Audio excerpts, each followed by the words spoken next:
सबको नमस्कार, प्रणाम, सत श्री अकाल। हेलो नमस्कार दोस्तों, दिल्ली के प्रादेशिक समाचार के स्टूडियो में आप सभी का बहुत बहुत स्वागत है। दोस्तों यहाँ पर आपको देखने को मिलेगा दिल्ली से जुड़ी सारी बड़ी खबरें, मुख्य समाचार, ब्रेकिंग न्यूज अपडेट के रूप में, इसलिए वीडियो को शुरू से अंत तक जरूर देखिएगा। दोस्तों वीडियो को प्यारा सा लाइक और चैनल को सब्सक्राइब जरूर कर लीजिएगा ताकि दिल्ली से जुड़े कोई भी खबरें छूटे ना पाए। चलिए दोस्तों टाइम वेस्ट न करते आगे बढ़ते हैं खबर की ओर।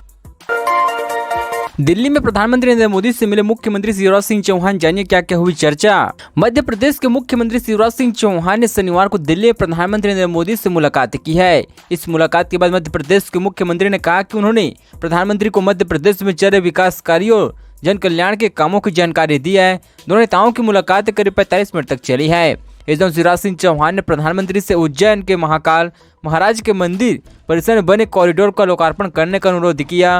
उन्होंने इस अनुरोध को प्रधानमंत्री ने स्वीकार कर लिया है। प्रधानमंत्री से मुलाकात के बाद चौहान ने मीडिया को बताया कि मध्य प्रदेश में चल रहे विकास कार्यों जन कल्याणकारी कामों की जानकारी उन्होंने प्रधानमंत्री मोदी को दी है। उन्होंने कहा कि प्रधानमंत्री मैन ऑफ आइडियाज है, उनका मार्गदर्शन हमें मिलता रहता है, उनके सुझावों से हम क्रियान्वित करने जा रही हैं। उन्होंने कहा कि मुख्य रूप से जो चीजें तय हुई है वह यह है कि पहले हम 4 से 6 नवंबर के बीच इन्वेस्टर समिट करने वाले थे, अब हम इसे जनवरी में करेंगे। दिल्ली की यूनिवर्सिटी में प्रोफेसर के पदों पर निकली वैकेंसी, जानिए एज लिमिट से लेकर लास्ट डेट तक सब कुछ। दिल्ली में सरकारी नौकरी और शिक्षा के क्षेत्र में करियर बनाने की इच्छा रखने वाले कैंडिडेट्स के लिए Netaji Subhash university of technology रोजगार का बढ़िया मौका लेकर आई है। यहाँ प्रोफेसर के कई पदों पर भर्तियां निकाली है। वे कैंडिडेट्स जो इन पदों के लिए अप्लाई करने के इच्छुक हो वे एनएसयूटी की ऑफिशियल वेबसाइट पर जाकर पहले ऑनलाइन अप्लाई करें, फिर एप्लीकेशन की हॉट कॉपी विश्वविद्यालय के पते पर भेजें। Netaji Subhash university of technology के प्रोफेसर पदों पर इस समय आवेदन चल रही हैं। इसके लिए अप्लाई करने की लास्ट डेट 13 मई 2022 को है। हालांकि एप्लीकेशन की हॉट कॉपी पहुंचाने की लास्ट डेट 30 मई तक तय की गई है। जहांगीरपुरी हिंसा में आरोपी के खिलाफ बड़ा एक्शन, ईडी ने दर्ज किया केस, शुरू हो सकती है जांच। प्रवर्तन निदेशालय ने जहांगीरपुरी में हाल ही में हुई हिंसा के मामले मुख्य आरोपी मोहम्मद अंसार समेत विभिन्न संदिग्ध के खिलाफ धन संशोधन का एक मामला दर्ज किया है। आरोपी ने शनिवार को यह जानकारी दी है। संघीय एजेंसी ने धन संशोधन रोकथाम कानून की आपराधिक धाराओं के तहत प्रवर्तन मामले सूचना रिपोर्ट दर्ज की है। CIRI से पुलिस की प्राथमिकी के सामने होती है। दिल्ली पुलिस आयुक्त राकेश अस्थाना ने हाल ही में ईडी को पत्र लिखकर एजेंसी से जांच करने का अनुरोध किया था। उन्होंने मामले में दिल्ली पुलिस के अधिकारी द्वारा प्राप्त किए गए प्रारंभिक तथ्य और उनके द्वारा दर्ज की गई प्राथमिकी का हवाला दिया था। वहीं अधिकारी ने बताया कि पुलिस में दर्ज हुई शिकायतों के बाद ईडी ने मामला दर्ज किया है। अतिक्रमण विरोधी अभियान पर बोले RSS नेता इंद्रेश कुमार, कहा गुंडों पर किया गया बुलडोजर का इस्तेमाल। दिल्ली के जहांगीरपुरी में नगर निगम द्वारा चलाए गए अतिक्रमण विरोध अभियान पर राष्ट्रीय संयोजक संघ के वरिष्ठ नेता इंद्र कुमार ने समर्थन किया है। जहांगीरपुरी में नगर निगम के विवाद पदस्थ अतिक्रमण विरोधी अभियान समर्थन करते हुए इंद्रेश कुमार ने कहा कि बुलडोजर का इस्तेमाल गुंडों और आपराधिक मानसिकता वाले लोगों पर किया गया है। इसके साथ ही RSS नेता इंद्रेश कुमार ने हिंसाग्रस्त जहांगीरपुरी इलाके में कंक्रीट और कंक्रीट और अस्थायी ढांचों में ध्वस्तीकरण की आलोचना करने वालों पर भी निशाना साधा है। ऐसे लोगों पर आरोप लगाते हुए इंद्रेश कुमार ने कहा कि जो लोग गुंडों और आपराधिक मानसिकता वाले लोगों के वे संविधान विरोधी, राष्ट्रीय विरोधी और सामाजिक विरोधी है। शहर में आयोजित एक इफ्तार पार्टी कार्यक्रम से इतर RSS नेता ने कहा कि बुलडोजर सभी अतिक्रमण पर चलाया गया है, भले वे किसी भी समुदाय या धर्म के हो। बुलडोजर का इस्तेमाल गुंडों और आपराधिक मानसिकता वाले लोगों पर किया गया है। कर्ज न चुकाने वाले किसानों के खिलाफ अरेस्ट वारंट जारी करने पर अनिल विज का पंजाब सरकार पर हमला। कर्ज नहीं चुकाने वाले किसानों के खिलाफ अरेस्ट वारंट जारी करने पर हरियाणा के गृह मंत्री अनिल विज ने पंजाब सरकार पर जमकर हल्ला बोला है। अनिल विज ने कहा कि पंजाब की सरकार कहती कुछ और करती कुछ और है। अनिल विज ने अपने अंदाज में पंजाब सरकार को निशाने पर लेते हुए कहा कि चुनावों के दौरान पंजाब सरकार ने पंजाब के लोगों को कई तरह से रंग बिरंगे गुब्बारे दिखाए, लेकिन अब उनकी हवा निकली हुई है। हरियाणा के पानीपत में 24 अप्रैल को श्री गुरु तेज बहादुर जी का 400वां प्रकाश पर्व मनाने के लिए एक भव्य कार्यक्रम का आयोजन किए जाने हैं, लेकिन इस पर्व को लेकर अभी तक कोई घोषणा नहीं की गई है, जिसे लेकर भी हरियाणा के गृह मंत्री अनिल विज ने पंजाब सरकार पर तंज कसा और कहा कि पंजाब सरकार नए सिखों की सरकार है। विजय ने कहा कि ये सरकार चलचलाई परंपराओं से हटकर अपनी ही राग अपनाना चाहती है। इस सरकार के बारे में कुछ भी कहना नामुमकिन है। जहांगीरपुरी में शांति के संकेत पर सामान्य जीवन अब भी बहाल नहीं, जाने क्या कहते हैं स्थानीय लोग। दिल्ली के जहांगीरपुरी हिंसा के बाद पुलिस और अर्धसैनिक बलों को घिरा हुआ है।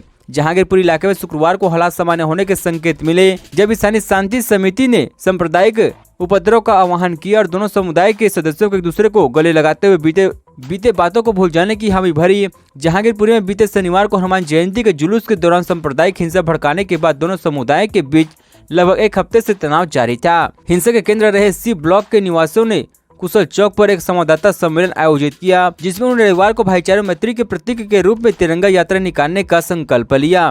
दोनों समुदाय ने कहा कि सभद्र से रहना चाहते हैं, सुनिश्चित करना चाहते हैं कि ऐसी घटनाएं दोबारा न हो।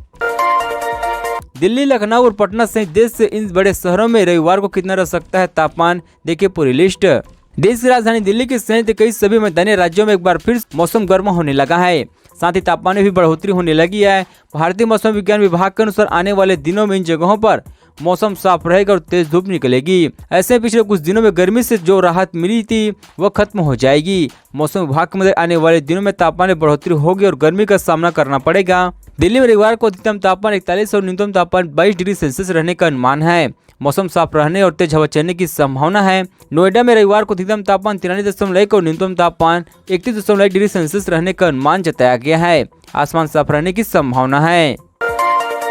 जमानत पर बाहर आए शख्स ने छीना आईफोन, पुलिस ने किया गिरफ्तार। राजधानी दिल्ली सटे गुरुग्राम के न्यू कॉलोनी इलाके में एक स्थानीय निवासी से आईफोन छीनने के आरोप में शुक्रवार को 2 लोगों को गिरफ्तार किया गया है। पुलिस ने इस मामले की जानकारी देते हुए कहा कि इसमें से एक आरोपी हफ्ते भर पहले जमानत पर छूटकर आया हुआ था और बुधवार को रोहित गुप्ता नामक व्यक्ति से उसने फोन छीन लिया।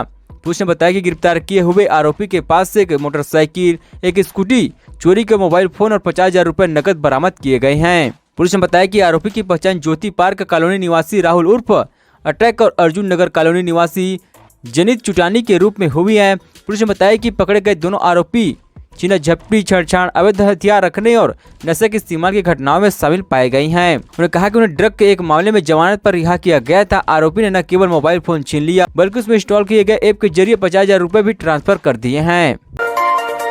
जहांगीरपुरी में अतिक्रमण के खिलाफ कार्रवाई पर बोले हरदीप सिंह पुरी, अल्पसंख्यक नहीं है निशाना। केंद्रीय मंत्री हरदीप सिंह पुरी ने शुक्रवार को कहा कि दिल्ली के जहांगीरपुरी में नगर निगम की कार्रवाई किसी अल्पसंख्यक समुदाय के प्रति नहीं था। इसके साथ ही केंद्रीय मंत्री ने इस तरह के आरोप को बकवास करार दिया है। अनावश्यक और शहरी कार्य मंत्री ने यह भी कहा है कि प्रधानमंत्री नरेंद्र मोदी के सिखों और अन्य अल्पसंख्यक समुदाय के लिए काफी काम किया है। जहांगीरपुरी में सांप्रदायिक हिंसा के बाद भारतीय जनता पार्टी शासित उत्तरी दिल्ली नगर निगम के इलाकों में अतिक्रमण रोधी अभियान चलाया गया। हालांकि इस अभियान पर उच्चतम न्यायालय से रोक लगा दी गई है। केंद्रीय मंत्री पुरी ने time network India economic convention में कहा कि यह सरकार प्रतिरोधी नहीं है, यह सरकार नुकसान सहती है क्योंकि हम आने वाले सभी चीजों को समायोजित करने की कोशिश करते हैं। हम सभी को साथ लेकर चलते भी हैं। दिल्ली के स्कूलों के लिए जारी हुई नई कोविड गाइडलाइंस 5 पॉइंट में जानिए अहम नए नियम। दिल्ली के स्कूलों के लिए जारी हुई कोविड की नई गाइडलाइंस 5 पॉइंट में जानिए क्या है नए नियम। दिल्ली आपदा प्रबंधक प्राधिकरण और दिल्ली सरकार ने मिलकर यहां के स्कूलों के लिए नई कोविड गाइडलाइंस जारी की है। गौरतलब है कि स्कूल खुलने के कुछ समय बाद ही कोविड मामलों की संख्या बढ़ने लगी है। इस बार बच्चों में भी कोविड संक्रमण के मामले पाए जा रहे हैं। वर्तमान माहौल को देखते हुए दिल्ली के स्कूलों के लिए नई कोविड गाइडलाइंस और एसओपी जारी हुई है। सभी स्कूलों को इसका पालन करना है ताकि छात्रों को सुनिश्चित रखा जा सके। जानते हैं इसके बारे में नई गाइडलाइंस की जांच पर अहम बातें हैं। सभी स्कूलों को चाहे वो प्राइवेट हो या सरकारी सभी नियमों का पालन करना अनिवार्य होगा, जिसे सबसे पहले ये देखना है कि जो भी पात्र है चाहे टीचर्स या स्टूडेंट उनके वैक्सीनेशन लगनी होगी। स्कूल में मास्क लगाना अनिवार्य कर दिया गया है। यहाँ तक कि किसी भी गेट से भी बिना मास्क के स्कूल में एंट्री नहीं दी जाएगी। हर किसी को हर समय मास्क लगाना अनिवार्य होगा। स्कूल के गेट पर गार्ड्स और सिक्योरिटी का प्रॉपर इंतजाम हो जो ये चेक करे कि स्कूल आने वाले किसी भी छात्र या स्टाफ को कोविड के लक्षण न हो, उनका टेम्परेचर लिया जाए, कोई भी बीमार दिखे तो उसे वापस भेज दिया जाए। दोस्तों खबर का सिलसिला बस नहीं तक। दोस्तों वीडियो जानकारी आपको अच्छा लगा वीडियो को पहले लाइक कीजिए। दोस्तों हम दिल्ली निवासी हमारे चैनल को सब्सक्राइब कीजिए ताकि दिल्ली जुड़ी सारी बड़ी खबर इस तरह से मिलते रहे। चलिए दोस्तों अगली वीडियो में मिलते हैं। अपने जय हिंद जय भारत।